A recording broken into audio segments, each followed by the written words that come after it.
Hello students. पिछले class में हम लोग देखें अगर तो पिछले क्लास में मैंने आपको पढ़ाया था रिफाइनिंग यानी शोधन के बारे में पढ़ाया था कि शोधन क्या है। तो हम लोग बताए थे कि शोधन जो है वो जैसे हम लोग बहुत सारी प्रक्रियाओं के द्वारा धातु को प्राप्त करते हैं, लेकिन जो धातु प्राप्त होता है, हमें जो धातु प्राप्त होता है वो धातु बहुत ज़्यादा शुद्ध नहीं रहता है। 95%, 96% या 98% शुद्ध रहता है।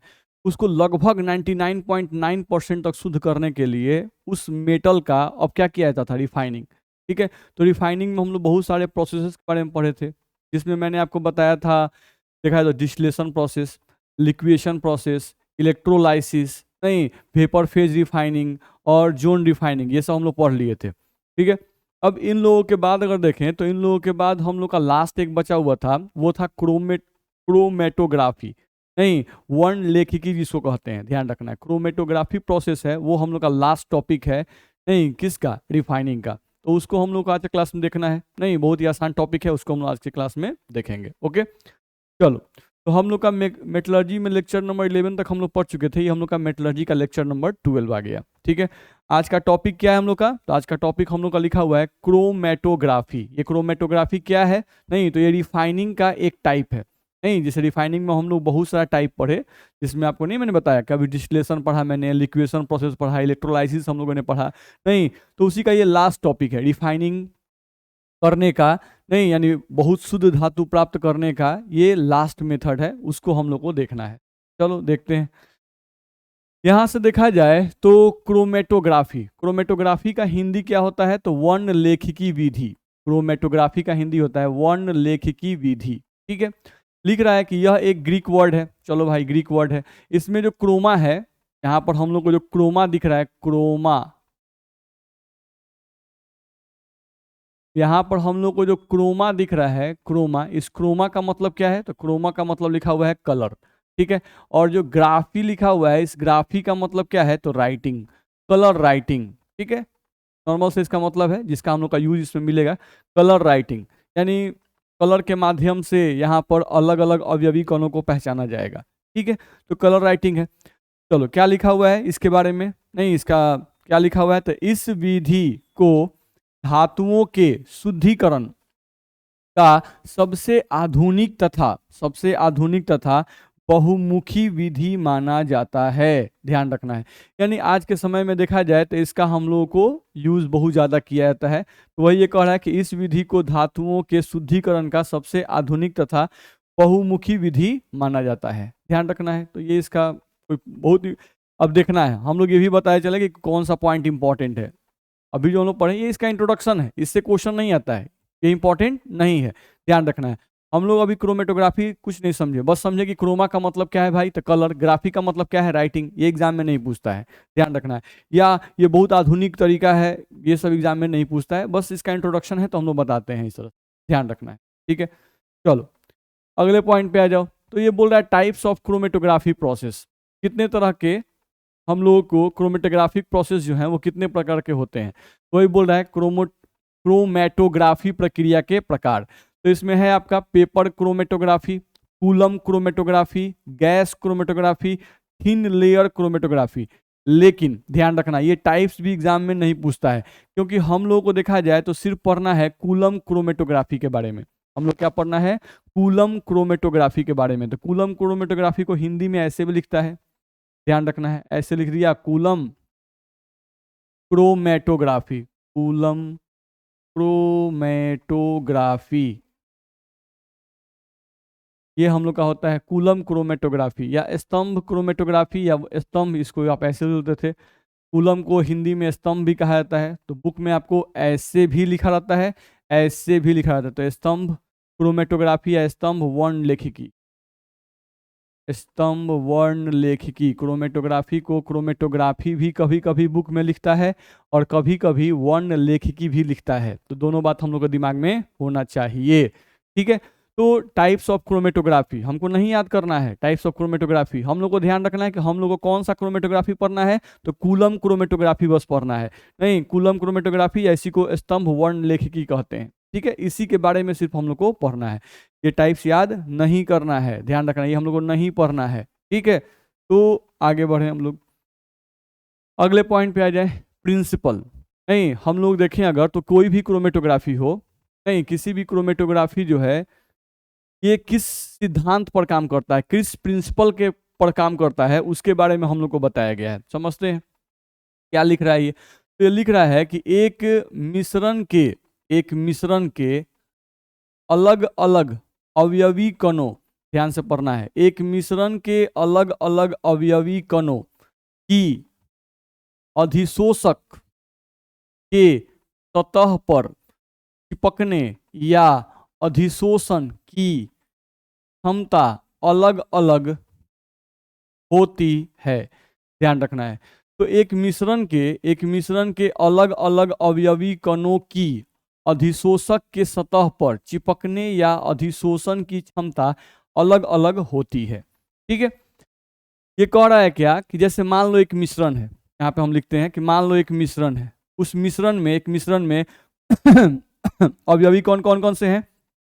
H2 गैस है, N2 गैस है और CO2 गैस है। नहीं, यानी मान लो आप गैस का एक मिश्रण ले लिए, उस गैस के मिश्रण में कौन कौन से गैस उपस्थित हैं? तो उस गैस के मिश्रण में H2 गैस उपस्थित है, N2 गैस उपस्थित है और CO2 गैस उपस्थित है। अब 3 गैस आपके यहाँ पर उपस्थित हैं। ध्यान रखना, एक मिश्रण में 3 गैस आपके पास उपस्थित है। ठीक है, अब आप क्या ले लिए? अधिशोषक के रूप में क्या ले लिए? चारकोल। अधिशोषक के रूप में आप क्या ले लिए? चारकोल। ठीक है, अब मान लो कि हमारा ये हो गया अधिशोषक, नहीं ठोस अवस्था में है, और ये क्या है? चारकोल। ये हो गया हमारा चारकोल। ठीक है, चलो ये हमारा चारकोल हो गया। अब ये जो चारकोल है इसको मान लो कि हम एक बर्तन में से रखे हुए हैं। ये आ गया हम लोग का, मान लो एक साइड में बर्तन है, उसी बर्तन में हम लोग इस चारकोल को रखे हुए हैं। ठीक है, अब इस बर्तन में हम लोग चारकोल को रख दिए हैं। नहीं, ये जो अंदर हम लोग का दिया गया है ये हम लोग का क्या है? चारकोल। चारकोल का कलर चेंज कर देते हैं ताकि आपको ध्यान में रहेगा कि चारकोल हम लोग का दिया गया है। ये अंदर वाला जो येलो कलर का है ये हमारा क्या है बाबू?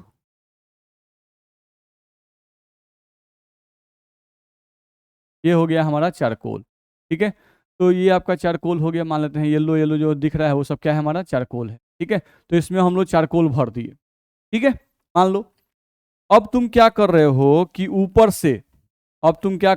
ऊपर से, नहीं, जो तुम मिश्रण लिए हुए हो, गैसेस का जो मिश्रण लिए हुए हो H2, N2 और CO2, इन गैसेस के मिश्रण को, इस मिश्रण को तुम ऊपर से प्रवाहित कर रहे हो। ठीक है, इस मिश्रण में कौन कौन है भाई? तो H2, N2 और CO2 गैस। इस मिश्रण में कौन कौन है? H2 है, N2 है और कौन है? O2 गैस है। ठीक है, अब ये जो चारकोल है, इस चारकोल की खासियत क्या है? इस चारकोल की खासियत क्या है? ये जहरीली गैसों को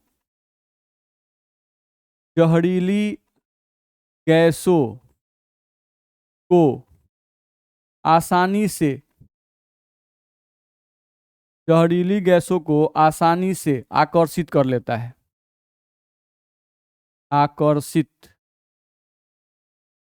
है। अब समझना ये है कि हम लोग एक बर्तन लिए हैं, उस बर्तन में चारकोल लिए हुए हैं। नहीं, अब हम लोग क्या किए कि ऊपर से हम लोग इस मिश्रण को, जिसमें H2, N2 और CO2 गैस है, उसको प्रवाहित कर रहे हैं। ठीक है, अब अगर प्रवाहित करोगे तो प्रवाहित करने से क्या होगा, सोचना है यहाँ पर। नहीं, तो हम लोग बोल रहे हैं कि ये जो H2, N2 और CO2 गैस है, इनमें से जो चारकोल है आपका, जो अधिशोषक है जिसको हम लोग चारकोल कह रहे हैं, चारकोल जो है वो सबसे ज्यादा किसको पसंद करता है? तो CO2 गैस को। यानी कि CO2 गैस को सबसे ज्यादा पसंद करता है। तब किस गैस को पसंद करता है? H2 गैस को पसंद करता है। तब किस गैस को पसंद करता है? N2 गैस को। यानी कि N2 गैस को सबसे कम पसंद करता है, जबकि CO2 गैस को सबसे ज्यादा पसंद करता है। कौन? चारकोल। ठीक है, यानी CO2 जो है, CO2 इसके चारकोल के सतह पर चिपकने की क्षमता सबसे ज्यादा होगी। नहीं, उससे कम H2 गैस की होगी और सबसे कम किसकी होगी? N2 गैस की होगी। ध्यान रखना है, यानी कि चारकोल के सरफेस पर सबसे आसानी से CO2 गैस चिपक जाएगा और ज्यादा आसानी से चिपकेगा और ज्यादा प्रबलता के साथ चिपकेगा, यानी मजबूती के साथ चिपकेगा। नहीं, H2 गैस के चिपकने की संभावना क्या होगी? कम होगी, चिपकेगा लेकिन उसका चारकोल के कणों के साथ आकर्षण क्या है, कम है, तो ये दुर्बलता के साथ चिपकेगा, ध्यान रखना है। N2 गैस, इसका जो दुर्बलता है वो सबसे कमजोर है, नहीं तो ये भी N2 गैस इसके सरफेस पर चिपकेगा, लेकिन ये सबसे कम दुर्बलता से चिपकेगा, ध्यान रखना, सबसे कम दुर्बलता से चिपकेगा। अब हम क्या किए, ऊपर से मिश्रण को प्रवाहित किए, नहीं तो ये जो चारकोल है वो मिश्रण में सबसे ज्यादा पसंद किसको करता है, तो CO2 गैस को पसंद करता है। तो अगर CO2 गैस को पसंद करता है तो CO2 गैस तो ऊपर ही चिपकने लगेगा। मान लो हम लोग कलर थोड़ा चेंज कर लेते हैं, यहाँ से मान लो कि आपका जो CO2 गैस है वो यहाँ पर चिपकना शुरू कर दिया, ये आपका हो गया CO2 गैस, नहीं ये ऊपर ही चिपकने लगेगा, क्यों, क्योंकि चारकोल उसी को पसंद करता है, तो सबसे पहले CO2 गैस को ही पकड़ना शुरू करेगा, ठीक है। अब जो H2 गैस है उसको H2 गैस को चारकोल के कण कम पसंद करते हैं, तो वो थोड़ा नीचे आ जाएगा, ध्यान रखना है। तो उसका कलर हम लोग चेंज कर दिए। अब समझो कि H2 गैस यहाँ आकर चिपक गया, तो ये नीचे क्यों आ गया, H2 गैस जो है ये आपका नीचे क्यों चिपक रहा है बाबू, नहीं ऊपर ही क्यों नहीं चिपका, ऊपर इसलिए नहीं चिपका क्योंकि चारकोल के कण जो है पहले जिसको पसंद करते हैं उसको वो चिपकाएंगे।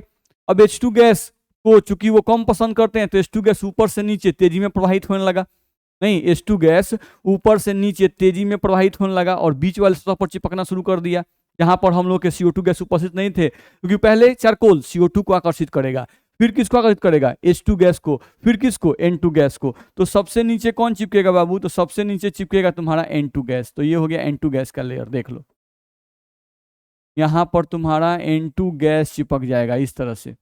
तो इस तरह से क्या किए, तुम्हारा जो मिश्रण था उस मिश्रण में तो तीनों गैस मिक्स थे, नहीं H2 गैस, N2 गैस और CO2 गैस तीनों गैस मिक्स थे, ध्यान रखना है, नहीं लेकिन जैसे ही तुम ऊपर से मिश्रण को प्रवाहित किए, ये जो चारकोल था वो चारकोल मिश्रण में से जिस कण को पहले ज्यादा पसंद करता है, ज्यादा आकर्षित करता है, उस कण को ऊपर चिपका लेगा, जिस कण को उससे कम पसंद करता है उसको बीच में चिपका लिया, और जिसको सबसे कम पसंद करता है उसको क्या किया, सबसे नीचे चिपका लिया। तो इस तरह से ये जो मिश्रण था इसमें 3 घटक थे, यानी 3 अवयवी कण थे, इन तीनों अवयवी कणों को अलग अलग दिखाई दे रहे हैं कि नहीं दिखाई दे रहे हैं, दिखाई दे रहे हैं। तो यही क्रोमेटोग्राफी का प्रिंसिपल है। क्रोमेटोग्राफी का प्रिंसिपल क्या है, अब पढ़ो तुमको समझ में आएगा। यहाँ लिख रहा है कि एक मिश्रण के अलग अलग अवयवी कणों, नहीं तो एक मिश्रण है उसके अलग अलग अवयवी कण 3 हो गए, H2, N2 और CO2 गैस। अब पढ़ो, एक मिश्रण के अलग अलग अवयवी कणों की अधिशोषक, तो अधिशोषक कौन है, चारकोल, अधिशोषक के सतह पर यानी चारकोल के सतह पर, अधिशोषक के सतह पर चिपकने या अधिशोषण की क्षमता अलग अलग होती है, नहीं इसमें इनके चिपकने की क्षमता, इनके चिपकने की क्षमता और इनके चिपकने की क्षमता, क्या सबके चिपकने की क्षमता समान है कि अलग अलग है, तो सबके चिपकने की क्षमता क्या है, अलग अलग है। जिसके चिपकने की क्षमता, जिसके चिपकने की क्षमता या जिसका आकर्षण चारकोल से सबसे ज्यादा होगा वो चारकोल पर ऊपर रहेगा, जिसका उससे कम होगा वो बीच वाला का निर्माण करेगा, बीच वाले लेयर का निर्माण करेगा, बीच वाले सरफेस पर चिपकेगा, और जिसका सबसे कम आकर्षण होगा वो तेजी से ऊपर से नीचे आएगा, नहीं क्योंकि ऊपर तो चारकोल के कण रोकेंगे नहीं, ऊपर चारकोल के कण किसको रोकेंगे, जिसको सबसे ज्यादा पसंद करते हैं, तो पसंद CO2 गैस को तो उसको रोक लिए, फिर किसको रोकेंगे, H2 गैस को, फिर किसको रोकेंगे, N2 गैस को। तो इस तरह से देखा जाए तो एक मिक्सचर में जो 3 गैसेस थे वो चारकोल के 3 सरफेस पर चिपक जाएंगे, चारकोल के नहीं एक सरफेस पर 3 जगहों पर चिपकेंगे। तो अगर 3 जगहों पर चिपकेंगे तो तीनों अलग अलग हो गए कि नहीं हो गए, हो गए। यही तो मेन क्रोमेटोग्राफी प्रिंसिपल है, यही आपका मेन क्रोमेटोग्राफी जो है प्रिंसिपल है, जो क्या करता है, एक मिक्सचर में उपस्थित अलग अलग अवयवी कणों को अलग कर देता है, और किस आधार पर अलग करता है, तो उनके अधिशोषण क्षमता के आधार पर उनको अलग करता है। जो ज्यादा अधिशोषित होंगे वो ऊपर चिपकेंगे, जो कम होंगे वो बीच पर, और सबसे कम होंगे वो नीचे, ठीक है। तो इस बात को आपको ध्यान रखना, यही आपका इसका मेन प्रिंसिपल होता है। तो आई होप मेरी बात आपको समझ में आ गई होगी, ठीक है। चलो अगले पॉइंट पे आ जाओ। अब यहां पर तुम आते हो तो हम लोग को पढ़ना क्या है, कूलम क्रोमेटोग्राफी, ठीक है। मेन जो पॉइंट मैंने बताना था वो बता दिया, वही इसमें काम है और कोई इसमें काम नहीं है। चलो खाली पढ़ लेते हैं, कूलम क्रोमेटोग्राफी। कूलम क्रोमेटोग्राफी या स्तंभ वर्णलेखिकी भी इसको कहते हैं, ठीक है। अब यहाँ CC लिखा हुआ है, तो CC का मतलब कूलम क्रोमेटोग्राफी को शॉर्ट फॉर्म में लिखा हुआ है CC, कूलम क्रोमेटोग्राफी। तो कूलम क्रोमेटोग्राफी में ये बोल रहा है कि 2 प्रवस्थाएं होती हैं। कूलम क्रोमेटोग्राफी जो होता है उसमें 2 प्रवस्थाएं होती हैं, समझ में आ जाएगा, नहीं समझते हम लोग। एक है आपका स्टेशनरी फेज, जिसको स्थिर प्रवस्था कहा जाता है। एक है आपका मोबाइल फेज, जिसको गतिशील प्रवस्था कहा जाता है, ध्यान रखना है। तो हमारे पास दो प्रवस्थाएं उपस्थित हैं। एक है आपका स्टेशनरी फेज, जिसको स्थिर प्रवस्था कहते हैं। एक है आपका मोबाइल फेज, जिसको कहते हैं गतिशील प्रवस्था। ठीक है, बारी बारी समझेंगे। हम लोग क्या करने जा रहे हैं, कूलम क्रोमेटोग्राफी पढ़ रहे हैं। तो कूलम क्रोमेटोग्राफी जो है उसमें क्या क्या होता है उसको हम लोग समझने का कोशिश कर रहे हैं। तो ये बोल रहा है कूलम क्रोमेटोग्राफी में दो प्रवस्थाएं होती हैं। एक होता है स्टेशनरी फेज, जिसको स्थिर प्रवस्था कहते हैं, और एक होता है मोबाइल फेज, जिसको कहते हैं गतिशील प्रवस्था। अब दोनों को समझते हैं। चलो, यहां से बोल रहा है कि स्थिर प्रवस्था यानी स्टेशनरी फेज जो है, तो स्थिर प्रवस्था का मतलब क्या होगा, तो समझो। स्थिर प्रवस्था अर्थात अधिशोषक। अभी जो हम लोग पीछे एग्जाम्पल यूज किए थे, उस एग्जाम्पल में अधिशोषक क्या लिए थे, चारकोल। तो वो जो चारकोल आप लिए थे जो कि स्थिर रहता है, बर्तन में क्या था, स्थिर रहता है, तो उस चारकोल को आप क्या कहिएगा, स्थिर प्रवस्था। ठीक है, समझ जाना है। नहीं तो स्थिर प्रवस्था अर्थात अधिशोषक, यानी बर्तन में जो स्थिर रहता है उसे हम लोग क्या कहते हैं, स्थिर प्रवस्था। तो ये लिख रहा है स्थिर प्रवस्था अर्थात अधिशोषक। अधिशोषक के रूप में मुख्यतः क्या यूज किया जाता है, तो एल्यूमिना यूज किया जाता है, जिसका फॉर्मूला Al2O3 होता है। ध्यान रखना है, सॉलिड फॉर्म में पाया जाता है Al2O3। नहीं तो आपका एल्यूमिना यूज कर सकते हो आप अधिशोषक के रूप में, या सिलिका जेल यूज कर सकते हो। ध्यान रखना है, सिलिका जेल नहीं, जिसको थर्मोकॉल भी हम लोग कहते हैं, तो आप थर्मोकॉल यूज कर सकते हो।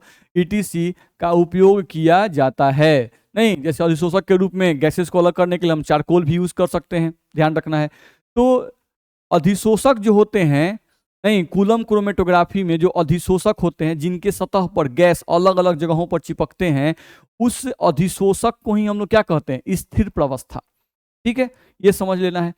अब आता है गतिशील प्रवस्था, मोबाइल फेज। तो मोबाइल फेज किसे कहते हैं भाई, वो समझो। लिख रहा है गतिशील प्रवस्था कोई गैस, द्रव्य अथवा अतिक्रांतिक तरल यानी सुपर क्रिटिकल फ्लूइड हो सकती है। ध्यान रखना है, ठीक है। जैसे लाइक CO2 बोला जाता है सुपर क्रिटिकल फ्लूइड को, ठीक है। तो उतना हम लोग को दिमाग नहीं लगाना है, हम लोग को यहाँ ध्यान के रखना है कि गतिशील प्रवस्था जो होंगे वो क्या होंगे, ठीक है। तो गतिशील प्रवस्था जो है आपके गैस हो सकते हैं, जैसे हम लोग अभी पिछले वाले एग्जाम्पल में ऊपर से एक मिश्रण प्रवाहित किए थे। नहीं तो मिश्रण जो ऊपर से हम लोग प्रवाहित किए थे बर्तन में, वो मिश्रण किस अवस्था में था, गैसीय अवस्था में था। ये हम लोग को ध्यान रखना है। कभी कभी ऐसा होता है कि जो मिश्रण है उसको पानी में डालकर हम लोग ऊपर से प्रवाहित करते हैं, ध्यान रखना है। तो उस समय पानी जो होगा हमारा वो हो जाएगा गतिशील प्रवस्था, यानी जो विलायक होता है जिसमें मिश्रण को हम डालते हैं। ध्यान समझना बात को, मैं क्या कर रहा हूं कि मान लो कोई तुम्हारा पाउडर है, नहीं अब उस पाउडर में ABC 3 अवयवी कण है। एक पाउडर है उसमें 3 अवयवी कण है ABC। अब तुम चाहते हो कि A अलग हो जाए, B अलग हो जाए और C अलग हो जाए। तो हम क्या किए, उस मिश्रण को, उस पाउडर को एक विलायक में डाल दिए। तो ये जो विलायक में आप जो मिश्रण को डाल रहे हैं, तो इस विलायक को भी हम लोग क्या कहते हैं, गतिशील प्रवस्था। ध्यान रखना है, तो वो हो गया आपका गतिशील प्रवस्था। तो विलायक में आप मिश्रण को डाल दीजिए और मिला दीजिए, और मिलाकर तब उसको स्थिर प्रवस्था यानी अधिशोषक पर ऊपर से धीरे धीरे डालते हैं हम लोग। ध्यान रखना है, मेरी बात आपको समझ में आनी चाहिए, ध्यान रखना है, ठीक है। तो गतिशील प्रवस्था जो है वो गैस हो सकता है, नहीं हम लोग का द्रव्य हो सकता है, या कोई भी दूसरा तरल पदार्थ हो सकता है। ठोस नहीं हो सकता है, इसमें देख लीजिए कहीं भी ठोस नहीं लिखा हुआ है। नहीं, या तो गैस होगा या तो द्रव्य होगा। ध्यान रखना, जो गैस अभी आप प्रवाहित कर रहे थे वो गतिशील प्रवस्था था पीछे वाले एग्जाम्पल में। नहीं, अगर आपका कोई द्रव्य है, नहीं तो उसको हम लोग कह सकते हैं गतिशील प्रवस्था। या कोई हम लोग का ठोस है, तो उस ठोस को क्या करना पड़ेगा, विलायक में मिलाना होगा, उसको द्रवीय अवस्था में कन्वर्ट करना होगा, और तब उसको स्थिर प्रवस्था पर ऊपर से डालना होगा। नहीं तब वो धीरे धीरे स्थिर प्रवस्था से होकर गुजरेगा। अब जो कण ज्यादा आकर्षित होगा वो ऊपर चिपक जाएगा, जो कम होगा वो बीच में चिपकेगा, जो सबसे कम होगा वो सबसे नीचे चिपक जाएगा। यही मेन कॉन्सेप्ट है इसका, ध्यान रखना है। तो गतिशील प्रवस्था में कोई गैस, द्रव्य अथवा अतिक्रांतिक तरल हो सकती है, ठीक है। चलो आगे आ जाओ।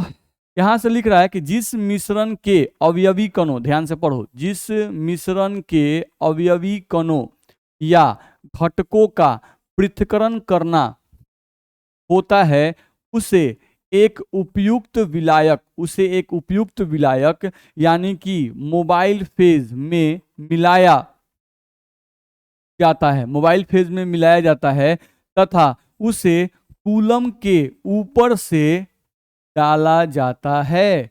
ध्यान रखना, उसको क्या किया जाता है, कूलम के ऊपर से डाला जाता है। ध्यान समझो, फिर से पढ़ो।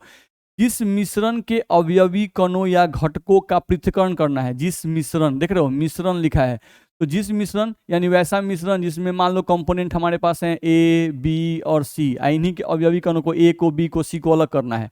नहीं, तो जिस मिश्रण के अवयवी कणों, तो अवयवी कण कौन मान लिए, ए बी सी, या घटकों, वही घटक आपका ए बी सी हो गए, का पृथक्करण करना है। पृथक्करण मतलब अलग करना है। नहीं, उसे एक उपयुक्त विलायक, अब इस ए बी सी को पाउडर फॉर्म में कन्वर्ट करके एक उपयुक्त विलायक में मिला दिए। नहीं, उपयुक्त विलायक जिसको हम लोग मोबाइल फेज कह रहे हैं या गतिशील प्रवस्था में क्या करते हैं, मिलाया जाता है तथा उसे कूलम के ऊपर से डाला जाता है। ध्यान रखना है। अब गतिशील प्रवस्था मिश्रण के साथ, अब गतिशील प्रवस्था मिश्रण के साथ स्थिर प्रवस्था से होकर गुजरती है। ध्यान रखना है। चलिए समझ लीजिए इसको, इसी पॉइंट को जो लिखे हैं उसको फिगर समझ लीजिए। ये आ गया आपके सामने फिगर। नहीं, ये जो हम लोग बनाए हुए हैं ये आपका हो गया कूलम। नहीं, ध्यान रखना, ये जो हम लोग का बर्तन है, इसी बर्तन को हम लोग क्या करें, कूलम। ध्यान रखना, ये आपका कूलम हो गया। अब इस बर्तन में जो ग्रीन कलर का आपको दिखाई दे रहा है लिक्विड, ये ग्रीन कलर का लिक्विड जो है, सॉरी ग्रीन कलर का लिक्विड बोल रहे हैं, गलत है। ये ग्रीन कलर का जो सबस्टांस, जो पदार्थ दिखाई दे रहा है, ये आपका ठोस अवस्था में उपस्थित है। और ये ठोस कौन है, तो ये ठोस जो है ये आपका अधिशोषक है। ये कौन है, आपका अधिशोषक है। ध्यान रखना, हम यहाँ लिखे एडजॉर्बेंट। तो एडजॉर्बेंट का मतलब यहाँ पर ये कौन है, हम यहाँ लिख दें, एडजॉर्बेंट का हिंदी क्या होता है, अधिशोषक। नहीं, और अधिशोषक को हम लोग क्या कहते हैं बाबू, तो अधिशोषक कहते हैं स्टेशनरी फेज, यानी कि हिंदी में बोल तो क्या कहते हैं इसको, स्टेशनरी फेज को हम लोग क्या कहते हैं, स्थिर प्रावस्था। ये है आपका स्थिर प्रावस्था। तो ये आपका स्थिर प्रावस्था मैंने लिख दिया, ध्यान रखना है। अब ये हो गया आपका जो ग्रीन कलर वाला है वो आपका ठोस हो गया, और ये क्या है, एडजॉर्बेंट। ठीक है, अब इसमें हम लोग क्या है, तो ये आपका सॉल्वेंट है, ये आपका जो है सॉल्वेंट है, यही सॉल्वेंट यहाँ से गिर रहा है, तो ये भी आपका क्या लिखा गया है, देख लो, सॉल्वेंट। नहीं, तो सॉल्वेंट क्या होता है, मोबाइल फेज। मोबाइल फेज का मतलब गतिशील प्रावस्था। मोबाइल फेज का मतलब होता है गतिशील प्रावस्था। तो ये हो गया आपका गतिशील प्रावस्था, ध्यान रखना है। ठीक है, और ये जो रेड कलर का यहाँ पर दिख रहा है, ये रेड कलर वाला क्या है, तो यही जो है वो मिक्सचर है, mixture of compounds A B and सी।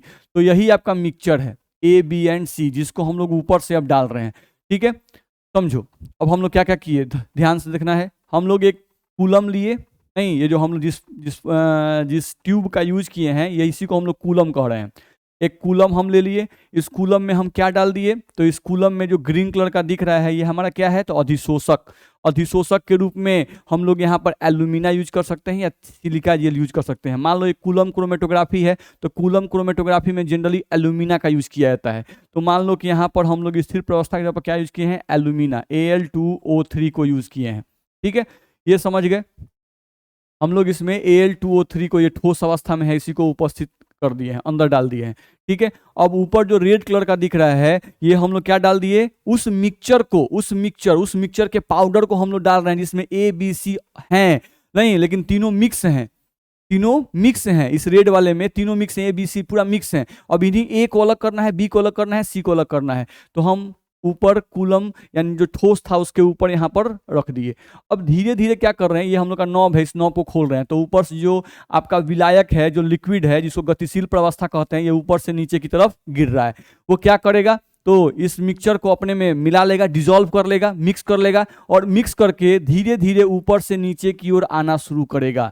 क्या करेगा, धीरे धीरे ऊपर से नीचे की ओर आना शुरू करेगा, ध्यान रखना है। ठीक है, अब इस रेड वाले में कौन कौन अवयवी कौन है, कौन कौन से घटक हैं, तो कौन कौन से हैं भाई, ए बी और सी। ए बी और सी तीन घटक हैं। अब हम यहाँ मान लेते हैं, कि ए जो है इसके चिपकने की क्षमता, हम यहाँ लिख दे रहे हैं बाबू, देखो, चिपकने की क्षमता या आकर्षण सबसे ज्यादा इस एल्यूमिना से ए बी सी में सबसे ज्यादा आकर्षण किसका है भाई, तो हम मान लिए कि ए का आकर्षण सबसे ज्यादा है, तब बी का आकर्षण है, और तब किसका है, सी का। नहीं, यानी कि ये जो आप ग्रीन कलर का लिए हुए हो, इस ये ग्रीन कलर वाला सबसे ज्यादा किसको पसंद करेगा? इस मिक्सचर में ए बी सी उपस्थित हैं तो सबसे ज्यादा ए को पसंद करता है, तब बी को, और तब किसको पसंद करता है? सी को।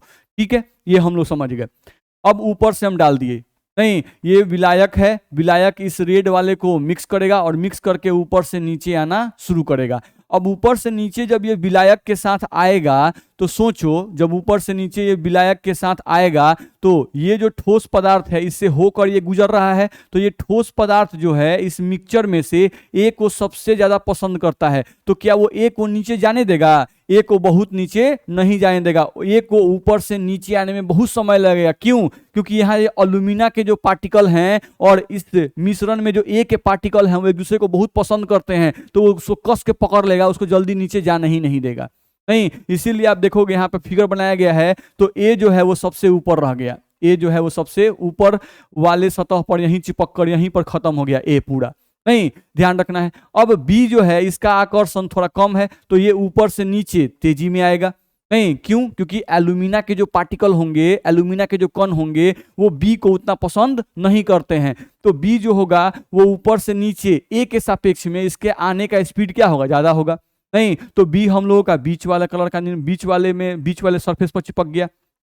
अब जो सी है आपका, ये वाला सी, इस सी का आकर्षण एल्यूमिना के कणों से सबसे कम है, तो ऊपर से नीचे सबसे तेजी में कौन आएगा? विलायक के साथ, तो सबसे तेजी में हम लोग कौन आएगा? सी आएगा। और ये जो सी है वो सबसे निचले सरफेस पर या सबसे निचले जगह पर वहां जाकर अधिशोषित होगा। अधिशोषित तीनों होगा, ए बी सी तीनों अधिशोषित होगा। नहीं, लेकिन ए सबसे पहले अधिशोषित होगा क्योंकि ए का आकर्षण सबसे ज्यादा है। किसके साथ? एल्यूमिना के साथ, इस अधिशोषक के साथ, तो ए सबसे पहले चिपकेगा। उसके बाद नीचे जब एक पूरा खत्म हो गया, ए यहाँ पर चिपक के खत्म हो गया, तब उसमें जो मिश्रण था उसमें बी और सी बच गए, तो अब अधिशोषक का आकर्षण किससे है? बी से, तो अब बी के कण चिपकना शुरू होंगे। नहीं, उसके बाद जब बी के कण खत्म हो जाएंगे तब जो सी वाला होगा वो और नीचे जा रहा है, तो सी के कण अब चिपकना शुरू करेंगे। तो इस तरह से आप देख रहे हो कि ए बी और सी तीनों आपके अलग अलग हो जाएंगे। नहीं, यहाँ पर ये 3 कलर बैंड्स का निर्माण करेंगे, ध्यान रखना है। तो आप यहाँ से 3 कलर बैंड्स आपके पास यहाँ बन गए। अब यहाँ से आपको नीचे नॉब दिया गया है, तो नॉब को खोल के आप पहले ये ब्लू वाला निकाल लीजिए। नहीं, इस बर्तन को अलग कर लीजिए, फिर यहाँ पे नॉब लगाइए, फिर येलो वाला जो है उसको इकट्ठा करके अलग बर्तन में कर लीजिए, फिर यहाँ पे एक बर्तन लगाइए, ये जो पिंक कलर का है इस पिंक कलर वाले को इकट्ठा कर लीजिए और अलग कर लीजिए, ध्यान रखना है। तो इस तरह से आप तीनों को क्या कर सकते हैं? अलग कर सकते हैं। ध्यान रखना, एक बर्तन में आपका ब्लू वाला हो जाएगा, एक बर्तन में आपका येलो वाला हो जाएगा और एक बर्तन में आपका पिंक वाला हो जाएगा। यानी ये जो रेड कलर वाला था मिक्सचर, ये 3 कलर्स बैंड का फॉर्मेशन कर दिया। ध्यान रखना, रेड कलर खत्म हो गया लेकिन अब 3 नए कलर बैंड बन गए, ए बी और सी। ध्यान रखना, तीनों कलर बर्तन में इकट्ठा कर लेंगे। अब तीनों कलर बर्तन में इकट्ठा कर लेंगे, इवोपरेट कर देंगे यानी कि वेपोराइजेशन कर देंगे। ध्यान रखना है, किसका? विलायक को। तो विलायक को अलग कर देंगे और हमारा ए बी और सी बर्तन में बच जाएगा। तो इस तरह से आप कूलम क्रोमेटोग्राफी कर सकते हैं। तो मेन कॉन्सेप्ट कूलम क्रोमेटोग्राफी का यही है जो मैंने आपको समझाया। आई होप मेरी बात आपको समझ में आ गई होगी। ठीक है, उसी सब बातों को यहाँ पर लिखा हुआ है, बस आप पढ़ लीजिए, आपको समझ में सब आ जाएगा।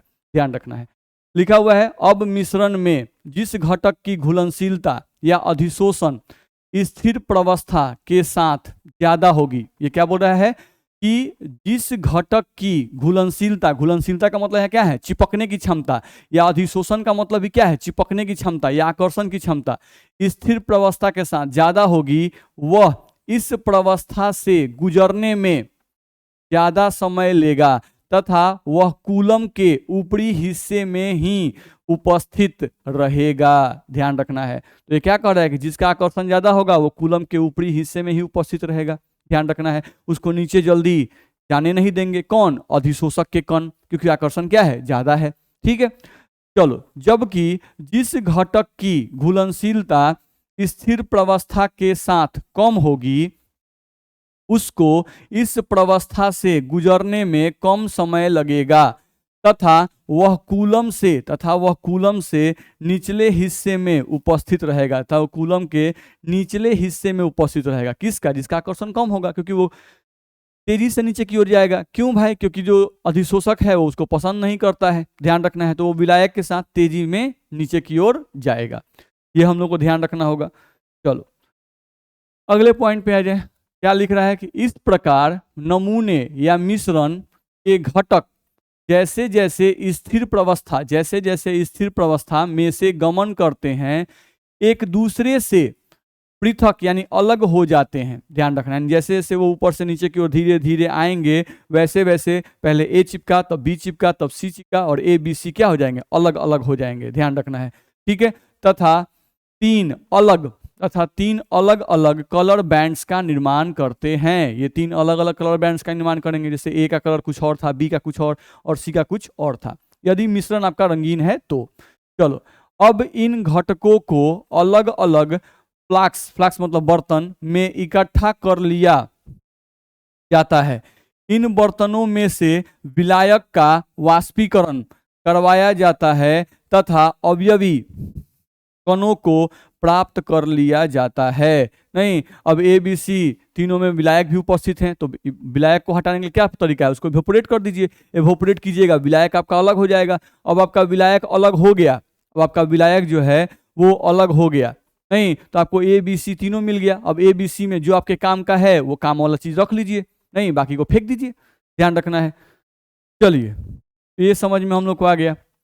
अब यहां से हम लोग को एक और पॉइंट लिखा हुआ है कि मान लो कि ठीक है, आपका जो मिक्सचर था वो कलरफुल था, नहीं, अब उसमें से जो घटक थे आपके ए बी और सी, नहीं, वो भी कलरफुल आपको मिल गए। तो इसलिए मान लो आप एक बर्तन में ब्लू इकट्ठा कर लिए, एक बर्तन में येलो इकट्ठा कर लिए, एक बर्तन में पिंक इकट्ठा कर लिए, नहीं, कलर को देख देख के आप इकट्ठा कर लिए। नीचे से नॉब खोले, नहीं, देख रहे हैं कि अच्छा भाई पहले ब्लू गिर रहा है, अब येलो जैसे ही गिरने लगा बंद कर दिए, नहीं, यानी ब्लू वाला हमारा इकट्ठा हो गया। फिर येलो वाला अलग बर्तन में इकट्ठा कर लिए नॉब खोल के, नहीं, ठीक है, नॉब खोल के समझते रहिएगा।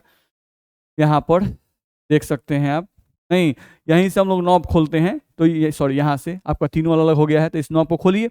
अब जब इस नॉब को खोलिएगा, नहीं, तो पहले कौन गिरेगा, ये ग्रीन वाला नहीं गिरेगा, ये तो ठोस है, ये ब्लू वाला गिरेगा, और ब्लू वाले साथ कौन गिरेगा, ये जो विलायक है वो गिरेगा। तो ये ब्लू वाला और विलायक साथ में यहाँ पे आएंगे, और नीचे पहले ब्लू इकट्ठा हो जाएगा। बर्तन को अलग कर लीजिए।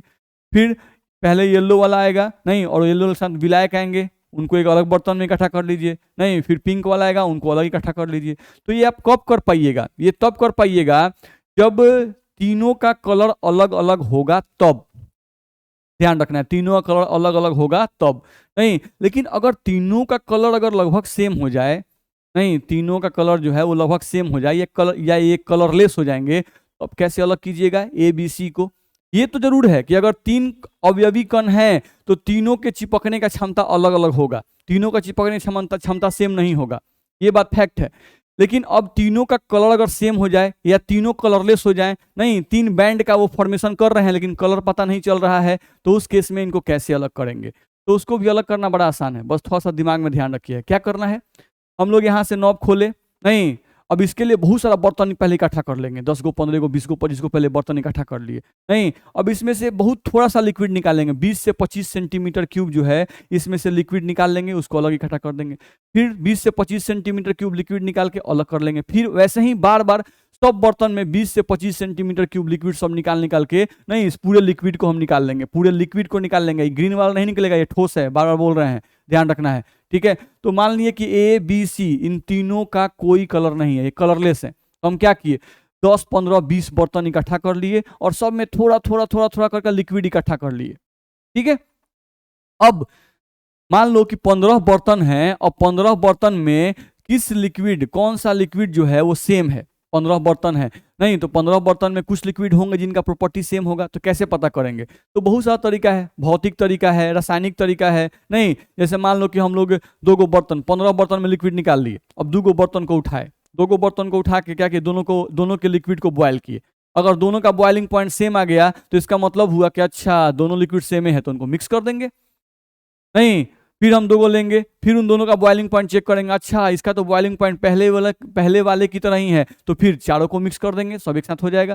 ध्यान रखना है, ठीक है। अब जिनका बॉइलिंग पॉइंट अलग आने लगा, अच्छा ये लिक्विड अलग है, ये लिक्विड अलग है, तो उनको अलग अलग करते जाएंगे। तो इस तरह से जितने भी कंपोनेंट होंगे वो भौतिक अवस्था से चेक करके भी आप अलग कर सकते हो, या रासायनिक तरीके से भी, नहीं, जैसे मान लो कि हम एक कोई कंपाउंड ले लिए, उसमें डाल दिए, 2 बर्तन में डाल दिए और दोनों अगर सेम रिएक्शन दिखा रहा है, इसका मतलब हुआ कि दोनों बर्तन में जो लिक्विड है वो क्या है, सेम है। और एक कंपाउंड लें और 2 बर्तन में डालें और दो बर्तन में डालते हैं और अगर दोनों अलग अलग रिएक्शन दिखा रहा है, इसका मतलब हुआ कि दोनों बर्तन में जो लिक्विड है वो क्या है, अलग अलग है, तो उनको मिक्स नहीं करेंगे क्योंकि उनका वो सेम आइडेंटिकल नहीं है, ध्यान रखना है। तो केमिकल रिएक्शन जो लिक्विड सेम शो करें, समझ जाओ कि वो लिक्विड सेम है तो उनको मिक्स कर दो, और जो डिफरेंट प्रॉपर्टी शो करें वो समझ जाओ कि डिफरेंट है तो उनको मिक्स नहीं करना है। यही तो कॉन्सेप्ट है। चलो, तो मेरे हिसाब से आप ये बात भी समझ गए होंगे कि अगर कलरफुल होगा तब तो कोई टेंशन नहीं है, नहीं, लेकिन अगर हम लोग का कलरलेस होगा तो कैसे करना है। तो उसी बात को मैंने यहाँ लिखा हुआ है कि यदि मिश्रण कलरलेस हो तो 20 से 25 सेंटीमीटर क्यूब द्रव्य के आयतन को अलग अलग बर्तन में इकट्ठा कर लिया जाता है। ठीक है, अब उपयुक्त भौतिक या रासायनिक विधियों के द्वारा अलग अलग बर्तन में उपस्थित द्रवों को पहचाना जाता है। नहीं, जैसे हम कैसे बोले, भौतिक अवस्था में बॉइलिंग पॉइंट चेक कर लो, दो लिक्विड का बॉइलिंग पॉइंट सेम है कि अलग अलग है। रासायनिक तरीका यानी कि कोई कंपाउंड डाल के देख लो, सेम रिएक्शन शो कर रहा है कि डिफरेंट रिएक्शन शो कर रहा है। इससे आप पहचान पाओगे कि किस बर्तन में सेम लिक्विड है और किस बर्तन में अलग लिक्विड है, ये आप पहचान सकते हो। अब जो द्रव्य समान प्रकृति के होते हैं उनको एक साथ मिला दिया जाता है, ठीक है। चलो, अब क्या करते हैं, सॉल्वेंट को अलग करना है, तो वही बोल रहा है कि सॉल्वेंट को इवोपरेट करके अलग कर दिया जाता है। ठीक है, इस प्रकार हमें वो घटक प्राप्त हो जाएगा जो चाहिए। नहीं, इस प्रकार हम लोग आसानी से ABC को अलग कर लेंगे, नहीं, और वो घटक हम लोगों को जो चाहिए वो प्राप्त हो जाएगा, ध्यान रखना है। तो वही सब इसमें लिखा हुआ है। चलो अगले पॉइंट पे आ जाओ। अब ये बोल रहा है कि ये जो प्रक्रिया हम लोग पढ़ रहे हैं क्रोमेटोग्राफी, वो जनरली किस मेटल के लिए यूज किया जाता है, नहीं, या किस एलिमेंट के लिए यूज किया जाता है, वो जानना जरूरी है। तो ये बोल रहा है कि इस प्रक्रिया का उपयोग मुख्यतः वैसे तत्वों के लिए उपयुक्त होता है जो प्रकृति में कम मात्रा में उपस्थित हैं। जो प्रकृति में कितना है भाई, कम मात्रा में उपस्थित हैं, उनके लिए ही ये प्रोसेस जो है वो उपयुक्त होता है। ठीक है, जैसे कम मात्रा में कौन है, रेयर अर्थ मेटल। तो रेयर अर्थ मेटल कौन है, लेंथेनाइड्स, एक्टिनाइड्स। नहीं, तो जनरली देखा जाता है, बुक में हम लोग को लिखा था कि ये जो प्रोसेस है, इस प्रोसेस का यूज किस मेटल के लिए किया जाता है, तो लेंथेनाइड्स के लिए किया जाता है, जो F ब्लॉक के हैं, ध्यान रखना है। तो वही लिख रहा है। साथ साथ ये क्या बोल रहा है कि ये ऐसे तत्व हैं जिनमें उपस्थित अशुद्धियों का रासायनिक गुण तत्व के रासायनिक गुणों से बहुत अलग नहीं होता है, ध्यान रखना है। यानी ये जो विधि है क्रोमेटोग्राफी, वो जनरली वैसे मेटल्स के लिए यूज किया जाता है या वैसे एलिमेंट्स के लिए यूज किया जाता है जो प्रकृति में कम मात्रा में पाए जाते हैं, पहला पॉइंट। साथ साथ ये ऐसे मेटल हैं, नहीं, या ऐसे एलिमेंट हैं जिनमें उपस्थित जो अशुद्धियां हैं उनका रासायनिक गुण, अशुद्धियों का रासायनिक गुण और जो तत्व हैं उनके कणों का रासायनिक गुण लगभग समान होता है। नहीं, डिफरेंट ही नहीं कर पाइएगा कि अच्छा थोड़ा सा का डिफरेंस है, तो अलग करने में बड़ा दिक्कत होता है उनको। तो वैसे कणों को अलग करने के लिए ही जिनका प्रॉपर्टीज बहुत सेम है, नहीं, ठीक है, तत्वों के कणों का ही प्रॉपर्टी और जो अशुद्धियां हैं उनकी भी प्रॉपर्टी जो है लगभग सेम है। अब वैसे कणों को अलग करने के लिए हम लोग कूलम क्रोमेटोग्राफी प्रोसेस का यूज करते हैं। तो वही बात हम लोग को बताया गया। नहीं, तो एग्जाम्पल में किसके लिए यूज किया जाता है, तो लेंथेनॉइड्स के लिए यूज किया जाता है, जिनको रेयर अर्थ मेटल भी कहा जाता है। तो रेयर का मतलब जो कम मात्रा में पाए जाते हैं। ठीक है, पृथ्वी के सतह पर जो धातु कम मात्रा में पाए जाते हैं उन्हें क्या कहते हैं, रेयर अर्थ मेटल कहते हैं। ठीक है, तो ये क्रोमेटोग्राफी का पूरा कहानी था जो आपको समझ में आ गया होगा। ठीक है, चलिए, तो इस तरह से हम लोग का मेटलर्जी का सभी टॉपिक जो था वो आपका खत्म हो गया। नहीं, अब इसमें यूजेज ऑफ एल्युमिनियम ये सब दिया जाता है, तो वो सब लाइट टॉपिक है जिनको आप रीडिंग कर सकते हो आसानी से। ठीक है, तो इस तरह से हम लोग का मेटलर्जी फिनिश्ड हो गया। मेटलर्जी जो है वो हम लोग का फिनिश्ड हो गया। आप यूजेज ऑफ एल्युमिनियम ये सब पढ़ेंगे, जहाँ भी दिक्कत होगा हमसे आप डिस्कस करेंगे। Okay, thank you.